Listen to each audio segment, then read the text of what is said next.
Education for all is one of the phrases entrenched in the Constitution of the Republic of Ghana.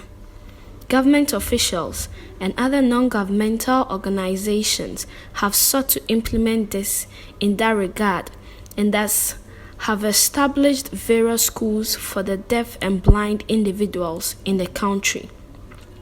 Although these institutions are up and running, the measures to ensure the complete well-being of the pupils are not right. The life on Cape Deaf campus exposes the Ghanaian community to the challenges of the pupils and how they cope. A junior high school madam talks about the history of the school and describes how the school operates. The school was established in 1970, November 1970, to give basic education to hearing impaired students. We have KG. We have KG1, KG2.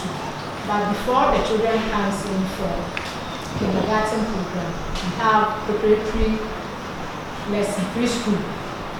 That one, we admit the children.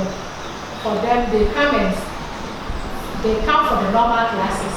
After school, they go home. The parents will stay and wait for them to familiarize themselves with the environment and get new friends. So they spend 1 or 2 years, then we give them full admission into kindergarten.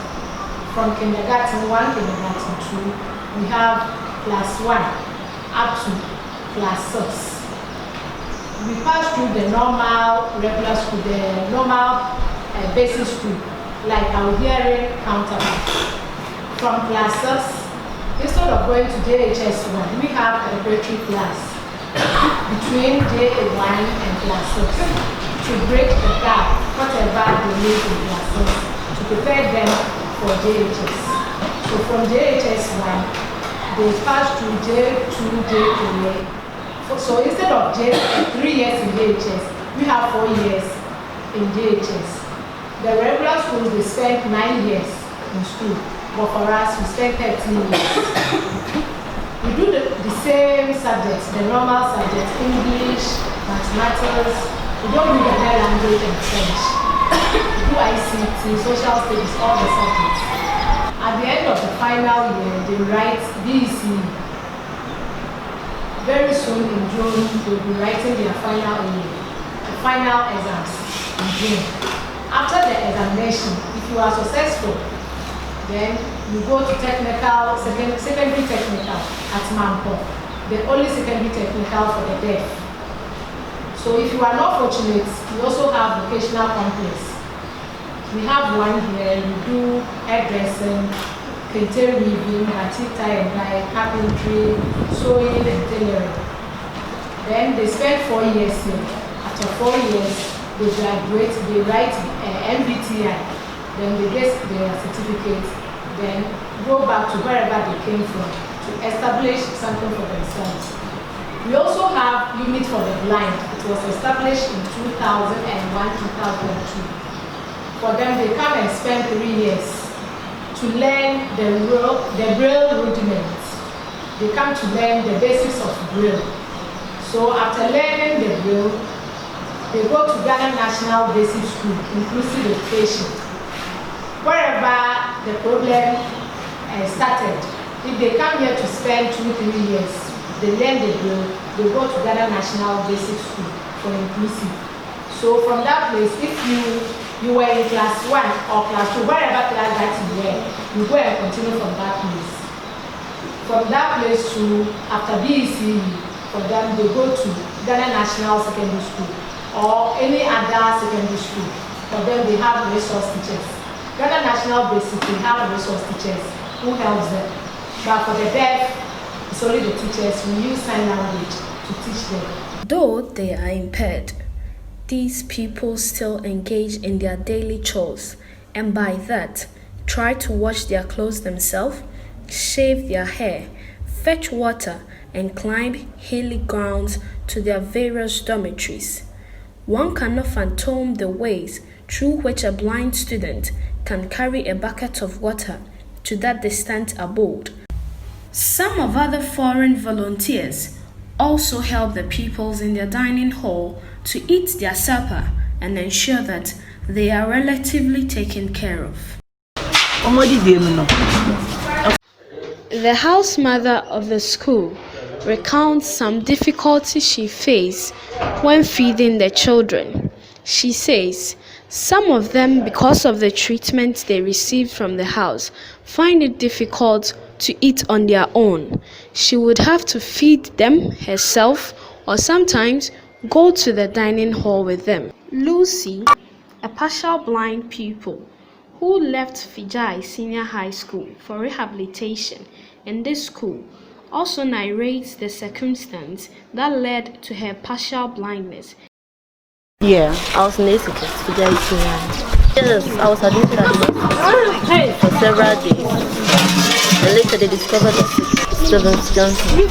Yes, it's a type of, what do you call it? Allergy. We get it from medicines which are not compatible with your skin or your blood. To a time where I could barely read and couldn't see a car approaching from a certain distance. This went on for a while and then I became totally blind. The headmaster of the school opens up on an aid received and talks about some challenges facing the school. They themselves cannot read because they are blind. So we'll have to change print into braille for them to be able to read. So that machine that changes the print into braille is what we call the embosser. And the embosser is so expensive. One is $39,000. And I've been here for 5 years. The ministry has not been able to provide it, to reach out to maybe some NGOs, organizations. And God has been good. When we were trying to get it, we got 2 at the same time. So as we speak, we have 2 brand new ones. And we have just installed the software. And I just got these braille sheets also yesterday. And hopefully next day, we are vacating tomorrow, so hopefully next day, we will have a better setup for them.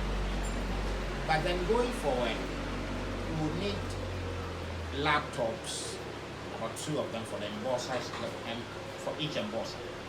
And then we also need a desktop for them to be able to transfer the print of the whichever material that you have onto that, while it talks from the laptop to braille to print. That is a huge difficulty. And so we reach out to churches, philanthropists, and what I've adopted now is to reach out to my friends and my schoolmates whom I think that are doing very well. And so at least I've gotten about 26 of them now.